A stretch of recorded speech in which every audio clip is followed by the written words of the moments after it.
Wow, so that is exactly how a morning is supposed to go.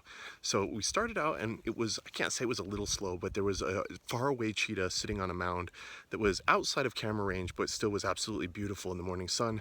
Then we continued, saw so many wildebeest and zebra, some elephants in the distance.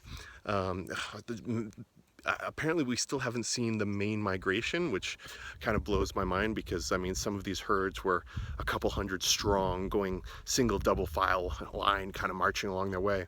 So that was all fantastic. Then we continued on and then we stumbled onto one of the things that, like, oh, it's just so incredible. So for a long time I've seen these pictures of these lions that climb trees, and so lions, they can't retract their claws, so they don't really have much control over it, which makes climbing trees and things like that extremely difficult for them. But the lions here have perfected the art and learned it, so they have a much easier time going up than they do going down, of course, but if it's the right tree they will climb it. And so in this case there were 4 or 5 that were already up the tree.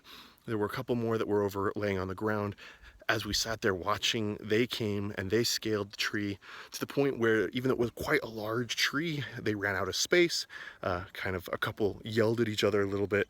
Then the little guy was forced to kind of return to the ground where he set up camp and then just kind of hunkered down there. We left those lions after, I don't know, hanging out with them for a while. At one point, one of the female lions, who kind of had her butt hanging off the side, just decided it was time to pee and couldn't really be bothered to get up, so just let it flow, which was quite funny because she didn't even bother moving. But I guess if it's hanging out there, you might as well take advantage of the free space. So yeah, then another later did the same, but almost got one of the other lions on the head. Kind of they were quite comical as well as just being majestic and beautiful and impressive.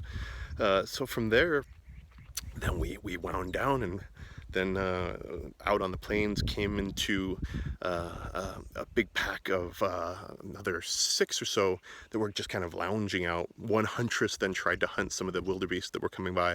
Unfortunately she missed them, or fortunately for them, saw a bunch of hyena lounging around in the puddles, working on their tan and trying to stay cool.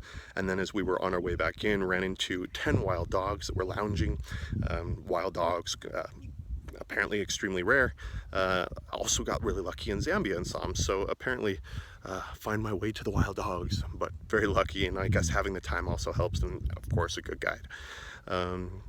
So then we continued on, and then we found, or I should say, Stuart from Fed Safaris, the guide, found this leopard in this gorgeous tree. And as you can see, the sky right now is spectacular. And so this leopard was up in the upper boughs, and he was just kind of laying there with the remnants of his kill back in the lower corner. So I spent a little bit of time there, saw him, hopefully got some really good shots. Then as we were kind of continuing home, because this was all just this morning here in the Serengeti, so as we were continuing home, then blasting along, and I don't know how he spots them, but he has incredible eyes, incredible pattern recognition. But then saw a serval on the side, this cute little kittenish looking critter, kitty cat. You know, you just want to pick it up and cuddle it, and probably lose a couple fingers and get a couple scars. But it was they're also quite rare, absolutely gorgeous. So saw him, and then got back here at the camp for a bite to eat.